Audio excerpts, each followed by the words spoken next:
எல்லோருக்கும் வணக்கம். நான் டாக்டர் சரவணன், இதய சிகிச்சை நிபுணர், கோயம்புத்தூர் கார்டியாக் மற்றும் சைல்டு கிளினிக் மற்றும் கேஜி ஹாஸ்பிட்டல் கோயம்புத்தூர். இன்றைக்கி வாழ்வு தரும் வாழ்வு பகுதி 2 பற்றி பார்ப்போம். ஸோ நம்ம வீட்டில் 4 ரூம் இருக்கிற மாதிரி இதயத்தில் 4 ரூம் இருக்கும். ஒரு ரூம்லேருந்து இன்னொரு ரூமுக்கு நாம் போகிறதுக்கு கதவு இருக்கிற மாதிரி இதயத்தில் வாழ்வுங்கிற கதவு இருக்குது.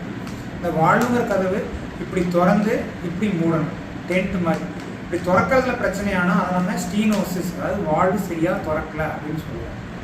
ஒன்று இது சரியாக திறந்துருக்கிற வாழ்வு இப்படி கரெக்டாக மூடாமல், டென்ட் மாதிரி மூடாமல் இப்படி லேசாக இப்படி மூடிச்சுன்னா ரத்தம் லீக் ஆகும். இதை நம்ம ரிகர்ஜிடேஷன் சொல்லுவோம். நம்ம இதயத்தில் இடது பகுதியில் மைட்ரல் வால்வுங்கிற முக்கியமான வால்வு இருக்குது. இந்த வால்வு வழியாக இடது பக்கத்திலிருந்து சுத்தமான ரத்தம், நுரையீரலிருந்து வர சுத்தமான ரத்தம் லெஃப்ட் ஏட்ரியம் அப்படின்னு சொல்கிற ஒரு சேம்பர்லேருந்து லெஃப்ட் வென்ட்ரிக்கிளுக்கு இந்த மைட்ரல் வால்வு போகும். இந்த லெஃப்ட் வென்ட்ரிக்கிளில் தான் நம்ம உடம்புல இருக்கிற மோட்டார் அப்படின்னு சொல்லுவோம். ஏன்னா இதுதான் நம்ம ஹார்ட்டோட மெயின் பம்ப். இதிலிருந்து தான் உடம்புக்கு சுத்தமான ரத்தம் எல்லா பக்கத்துக்கும் கிடைக்கும் இதயத்திலிருந்து.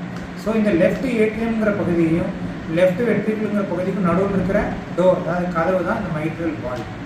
இந்த மைட்ரல் வால்வில் நமக்கு காமனாக என்ன நோய்களால் வரும்னா ருமேட்டிக் ஹார்ட் டிசீஸ் அப்படின்னு. இது 5 to 15 வயசில் ஒரு பாக்டீரியல் இன்ஃபெக்ஷன், ருமேட்டிக் ஃபீவரால் இந்த வால்வு பழுதடையலாம். இது ரொம்ப முக்கியமான காரணம், ரொம்ப காமனான காரணம். ஸோ இந்த ருமேட்டிக் ஹார்ட் டிசீஸால் இந்த மைட்ரல் வால்வ் பாதிக்கப்படலாம். ரெண்டாவது மைட்ரல் வால்வ் ப்ரொலாப்ஸ். நிறைய டைம் நம்ம எக்கோ பண்ணுவோம், ஏதோ ஒரு படபடப்பு, தலை சுத்தல், மயக்கம் வந்து எக்கோ பண்ணால் அவங்களுக்கு மைட்ரல் வால்வ் ப்ரொலாப்ஸ்னு இருக்கும். இந்த ப்ரொலாப்ஸ்னால் என்னென்னா வால்வு சரியாக திறக்கும், ஆனால் வால்வு சரியாக மூடாது. இது மூடாதனால ரத்தம் லீக் ஆகும், அவங்களுக்கு படபடப்பு, தலை சுத்தல், மயக்கம், நடந்தால் மூச்சு வாங்குறது, இந்த மாதிரி தொந்தரவுகள் வரும். மூணாவது இஸ்கீமிக் ஹார்ட் டிசீஸ். அதாவது இதயத்துக்கு ரத்த ஓட்டம் கரையிறப்ப இந்த ஹார்ட்டில் 3 ரத்த குழாய் இருக்கும், இடது பக்கம் 2, வலது பக்கம் 1. அந்த இடது பக்கம் இருக்கிற லெஃப்ட் சர்க்கம்ஃப்ளெக்ஸ் ஆர்டரிங்கிற ஆர்டரி தான் இந்த மைட்ரல் வால்வுக்கு ரத்தம் கொடுக்கும். அதுக்கு ரத்த ஓட்டம் கரையப்போ இந்த வால்வு சரியாக திறக்கிறதுலையோ மூடுறதுலையோ பிரச்சனைகள் வரலாம். இதனால் பல்மரி எடிமா, அதாவது படுத்துட்டு இருக்கப்ப சடனாக மூச்சு வாங்க எந்திரிச்சு உட்காருவாங்க. ஸோ அந்த ராத்திரி தூக்கத்திலே எந்திரிச்சு உட்காருவாங்க, அந்த மாதிரி பிரச்சனைகள் ஏற்படும். 4வது ஹார்ட் ஃபெயிலியர், அது கார்டியோ மயோபதின்னு சொல்லுவோம். ஹார்ட்டுங்கிற சேம்பரே ரொம்ப வீங்கிடும், ஹார்ட்டுங்கிற பம்ப் ரொம்ப வீங்கிட்டு அதை செயல்திறன் குறைஞ்சிடும்.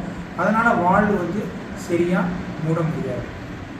Rheumatic heart disease, mitral valve prolapse, ischemic heart disease, ஹார்ட்டில் ரத்த ஓட்டம் குறையிறது, கார்டியோ மயோபதி. இந்த 4 நோய்களும் மைட்ரல் வால்வை தாக்கி அதனால் வால்வு திறக்கிறதுல ஸ்டீனோசிஸ்ங்கிற பிரச்சனையும் வால்வு மூடுறதுல ரிகர்ஜிடேஷன் பிரச்சனையும் வரும். இதை நம்ம ஒரு மருத்துவரை அணுகி பலூன் மைட்ரல் வால்வோபிளாஸ்டி, அதாவது கால் வழியாக ஒரு சிறு துளை போட்டு ஆன்ஜியோ மூலமாக அந்த வால்வை திறந்து விடலாம். சில டைம் சரியாக நல்லா வால்வு திறக்குது, ஆனால் சரியாக மூடாத வால்வுக்கு ஓப்பன் சர்ஜிக்கல் ஆப்ஷன் தேவைப்படும். இதை பற்றி நான் பேசுகிறதுக்கு நீங்கள் உங்களோட கார்டியாலஜிஸ்ட்டை பார்த்து அதான் உங்களுக்கு என்ன மாதிரி பிரச்சனை இருக்குது, இதுக்கு என்ன மாதிரி ட்ரீட்மெண்ட் தேவைப்படுங்கிற முடிவு எடுக்கணும். இதயம் காப்போம், உயிர் காப்போம். நன்றி, வணக்கம்.